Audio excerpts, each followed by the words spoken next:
Mira, oe. Mira safi. Mira safi. Jamani, karibuni tena katika darasa la leo. Kama ilivyo kawaida, tumekuwa na utaratibu wetu wa kuweza kuonana kila Jumamosi kwa ajili ya kujifunza mambo mengi mazuri yale yaletayo amani. Ni Jumamosi nyingine ambapo leo tunaenda kujifunza pale tulipoishia kwa Jumamosi iliyopita, ambapo pametubariki kwa wiki nzima, lakini si wiki nzima pekee, ikiwa ni pamoja pia na wale waliofuatilia katika mitandao ya kijamii wamekiri wazi masomo yetu ni tiba. Masomo yetu ni wangapi? Tulikuwa pamoja wakati tulipozungumzia juu ya habari ya dawa, kwamba dawa ni nini. Masomo yetu wamekiri wazi kuwa ni dawa, yani ni tiba, na imewasaidia watu wengi sana katika yale yaliyokuwa maamuzi yao, na wengine wakiahirisha yale ambayo ilibidi yakawadhuru. Nilipigiwa simu kutoka kwa mfanyabiashara mmoja kule Tabora. Huyo mfanyabiashara ni mtu mzima na alikuwa ameshakuwa katika level fulani ya utajiri. Sasa kwa bahati mbaya ule utajiri wake ukawa umerudi chini, na baada ya ule utajiri kurudi chini akajaribu kupambana kwa kadiri alivyofanikiwa, akaenda hata kwa waganga wa jadi kwa ajili ya kuona ni namna gani anaweza kujinasua, lakini mambo yote yaligonga mwamba. Alijaribu kuwafikia viongozi wa dini kwa namna ya waombezi, wakajaribu kumuombea, lakini mambo yakawa bado hayako vizuri. Basi ikafika hatua ya kukata tamaa kabisa, akaona basi hamna namna, mimi basi labda kama nikufa, mimi bora nijinyonge tu, nife na nisiweze kuishi tena. Kwa sababu kama ni waganga nimeenda lakini hakuna kilichofanikiwa. Kama ni waombezi nimeenda, nimeombewa sana, hakuna kilichofanikiwa.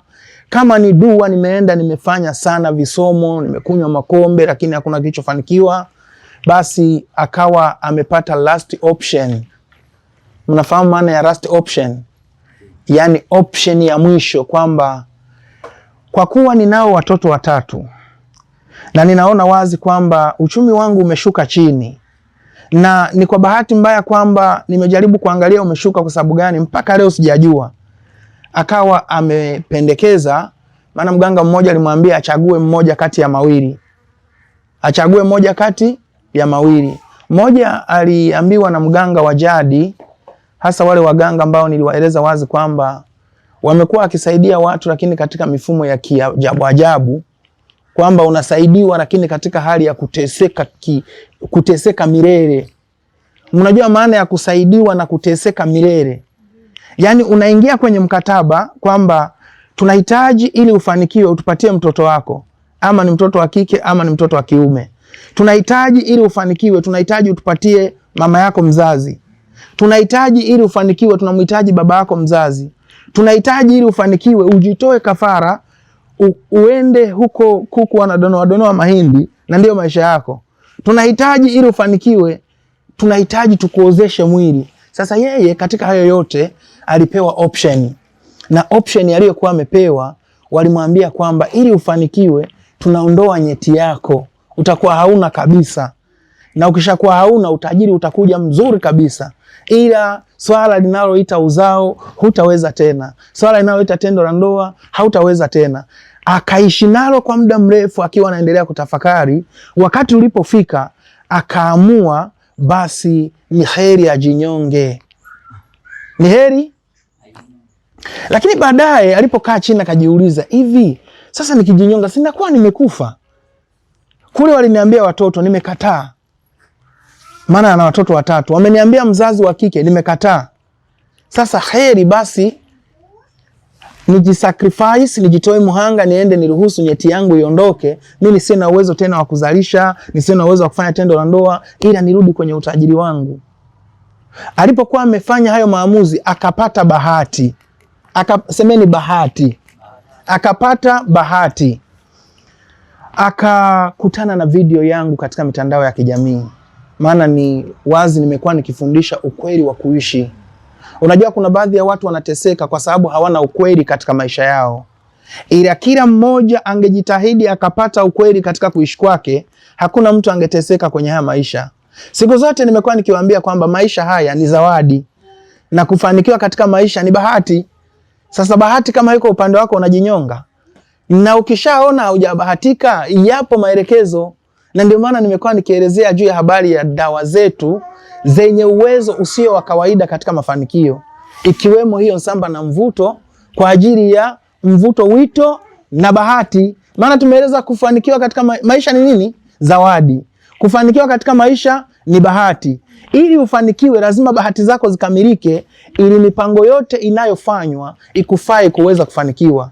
Unajua ndugu zangu, ninapowaambia visa hivi, kuna vitu mnaweza mkao mnachelewa kuelewa. Hebu jiulize, umeshika fedha, sawa? Umekuwa tajiri kabisa na wewe mwenyewe kwa ridhaa yako ya nafsi. Unakiri wazi, hakika hapa nimekuwa tajiri kama matajiri wengine. Sasa inafika hatua ile fedha unakuwa hauna tena. Vyanzo unavyo lakini havileti tena fedha. Havileti fedha. Umejaribu kwenda kukopa benki, fedha haiji tena. Yaani ile bahati haiko upande wako tena. Unajitahidi basi, acha ni manage hivi vilivyopo, vinashuka unaviona. Unajua ukiwa hujawahi kufikia utajiri huwezi kunielewa. Ila kuna ile unakuwa na biashara kubwa, ila inayumba unaiona. Yaani inayumba unaiona kana kwamba ingekuwa ni maji yanatiririka, unatamani ukazuie wapi ili angalau ile fedha isiendelee kuharibika. Unatamani ukazibe wapi, wende ukatange wapi ili angalau zisiweze kuondoka, lakini unakuwa hauwezi. Unakuwa hauwezi. Matajiri wananielewa waliofikia hatua hiyo na wakafilisika. Alivyonipigia simu yule kijana kaniambia, "Halo, mimi nina changamoto kubwa sana na hii changamoto si ndogo, lakini kwa kuwa nimekuwa nikisikia taarifa zako, maana toka nimepata video yako moja imenifanya kuzifata video zako zote karibia mtandaoni nilizoziona. Mpaka masomo yako ya vipindi vya namba nimeanzia namba 1 mpaka namba 400. Kwa sababu kwenye YouTube tayari tuna mpaka namba 400 katika vipindi vyetu vya mafunzo. Lakini kwenye hizi zingine za interview tunazofanya haziendi kwa series. Lakini alipata bahati pia hata kule kwenye interview akaweza kuona interview zangu, akakiri wazi kwamba ninaomba unisaidie. Sitakwambia changamoto yangu, lakini naomba unipe taratibu za ramli yako, unalipia shingapi, uniangalizie. Ikiwa ndivyo hicho unachokisema kitakuwa ndicho kinachonisibu, basi nitakuomba unisaidie, kwa sababu alishateseka sana." Nimeambia alienda kwa kina nani? Alienda kwa waombezi, wachungaji, ikashindikana. Alienda kwenye dua mashehe, ikashindikana. Akaenda kwenye waganga wa jadi, ikashindikana. Na kwa bahati mbaya kubwa pia, baada ya kuona video zangu akajua na mimi ni mganga wa jadi, ila tofauti na waganga kidogo wengine, ambayo yote nimekuwa nikiwaeleza wazi kwamba mimi sio mganga. Mimi ni mfalme, ninayesimama na falme za asili, ninayesimama na nguvu za kale zenye uwezo wa kumsaidia mtu pasi na mikataba miovu, mikataba mibaya ambayo inaweza kukuletea madhara ya baadaye. Na ndio maana wakati mwingine ninapokuwa nikiwajulisha watu, wale wanaopitia katika vichwa vyao huwa wanaelewa, na wenye kuwa na kiu ya mafanikio huwa wanafurahi, kwa sababu mafanikio pasi na masharti mabaya ndio mafanikio yanayohitajika katika dunia hii. Na ndio maana nimekuwa nikiwaelewesha wazi kwamba Mungu alituumba tuishi kwa wepesi. Ugumu wa maisha wengi unawatokea kwa sababu wamekiuka mema ya kuishi. Na ndio maana unaweza kukuta kwamba inafika hatua mambo haya yanajitokeza. Yule tajiri baada ya kunipigia nikamweleza, mimi ramli yangu ninazo ramli nyingi. Kuna ramli ambayo nitakufanyia mwenyewe kwa kutumia huyo mfumo wangu wa shekeri pamoja na kiganja changu, lakini kuna ramli ambayo nitaitumia na kioo kwa ajili ya kuangalia kwa kioo. Kuna ramli nitaitumia ramli ya chungu, lakini kuna ramli ya kibuyu, na kila ramli ikiwa ina bei yake. Akaridhia kufanyiwa ramli ya shekeri ambayo inahusisha na kiganja. Nikamfanyia ramli hiyo. Baada ya ramli nikampa pole, yeye mwenyewe akasema asante. Hakujua kama nimemuona kwa ukubwa kwa kadiri ya ilivyo. Nikamwambia, ndugu yangu, hatua uliofikia si hatua ya mimi na wewe kuzungumza ukiwa mbali. Kwanza kabisa ondoa mawazo yako ya kujiua. Kitu cha pili, ondoa mawazo yako ya kujitoa kafara kwa namna ya kuondoa nini? Nyeti yako isifanye kazi tena. Nikamwambia hayo yaache. Nimeona ulipoanzia wewe ni tajiri mkubwa sana. Akanibishia akasema, mfalme, ni kweli kabisa ila mimi nishafilisika. Naambia ndio, wewe kilichokufilisi unakijua? Akasema sikijui. Nikamwambia kilichokufilisi, kikao cha kwanza hiki hapa kilichokaa kwa ajili ya kukufilisi, kikao cha pili hiki hapa kilichokaa kwa ajili ya kukufilisi, kikao cha tatu kile pale. Na ni bahati mbaya kubwa kwamba kati ya wale waliosimama kuweza kukufilisi, hata ndugu zako wa damu wamo katika kikao hicho. Nikawataja kwa majina, nikamtajia na bosi zake waliohusika. Yule kijana alilia machozi akiwa yuko mkoani, mimi niko Dar es Salaam, alilia machozi sana. Akasema, mfalme, sitafika nyumbani. Yani hapa nilipo tunapozungumza, nipo sehemu nimejikalia peke yangu. Sirudi nyumbani, napiga simu tu ni wataarifu na kuja Dar es Salaam. Na kweli alifika. Kwa nini? Kwa sababu nilichomwambia na kinachomkuta ni hicho hicho, na alikuwa hakusema. Na ndio maana nikawaelewesha wazi kwamba katika maisha jitahidini sana kufuatilia masomo, kwa sababu ni dawa, ni tiba. Asingepata tiba ya masomo yetu, alikuwa ameenda wapi? Kujitoa kafara ya kufanyaje? Sasa kama una fedha, unajua niwaambieni ndugu zangu, maisha ya fedha ni mazuri sana, lakini usiombe kufilisika, bora hata ambaye hakuwahi kuwa nazo. Kwa sababu kiu unayokuwa nayo ya kurudisha hela yako inakuwa ni kiu tofauti na yule ambaye hajazifikia. Hela ni tamu ndugu zangu, mtu asiwadanganye.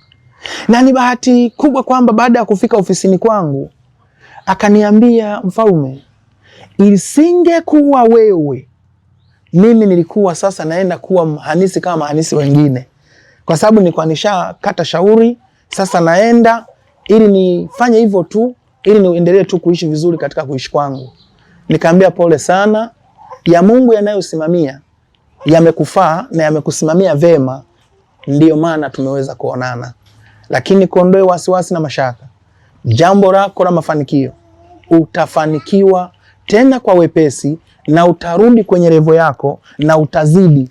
Kwa sababu siku ukizipata, wewe tena sio yule aliyekuwa nazo akiwa vile.